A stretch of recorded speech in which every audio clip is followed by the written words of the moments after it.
A Faith Like Enoch by Nora Tatina. And without faith it is impossible to please God, because anyone who comes to him must believe that he exists and that he rewards those who earnestly seek him. Hebrews chapter 11, verse 6. Christmas morning is probably the most exciting day in my house. It's a day when I get to sit back and enjoy seeing my children's delight, seeing their eyes light up and glisten with excitement, or hearing their voices squeal with joy at receiving exactly what their little hearts wished for. What makes me chuckle a little inside is that for some reason, they just believe that the things on their Christmas list can actually come true.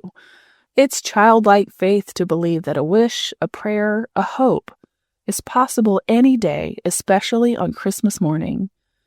Children are such great examples of faith.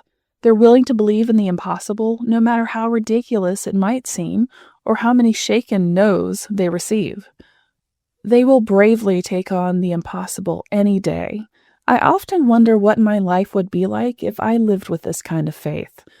A faith that believes God is who he says he is.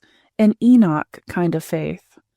As described in Hebrews chapter 11, the Hall of Faith, there were men and women who exemplified great faith, but one man's faith pleased God so much that he walked right home to be with God forever, never experiencing death. Genesis chapter 5, verse 24, Hebrews chapter 11, verse 5.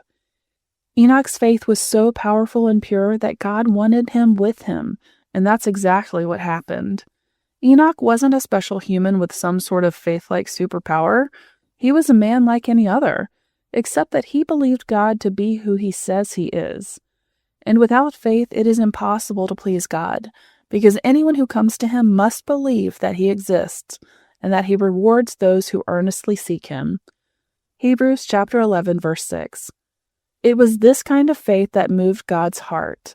It is this kind of faith that I want. A faith that pleases God, a faith that moves the heart of God, a faith that evokes constant communion with God, because faith is a key ingredient to pleasing God. As a follower of Jesus, faith sounds so simple, yet so many believers live as if God doesn't even exist.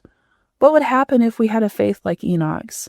A faith to believe that God is the God we read in the Bible, a faith to seek God and expect to find him, a faith to believe that our God is alive, a faith to believe that we too will be with him as he promised, a faith that looks to heaven with hope, knowing that the living God hears us. As the new year begins, I pray that God would grant us a faith like Enoch. Questions for reflection. When was the last time you experienced or witnessed something that felt like pure, unfiltered, childlike joy or expectation? How does that compare to your current approach to faith and prayer? If someone observed your daily life for a month, would they conclude that you actually believe God exists and that he rewards those who earnestly seek him? What evidence would they see? In what areas of your life have you lost the childlike capacity to simply believe that God can and wants to do what seems ridiculous or unlikely?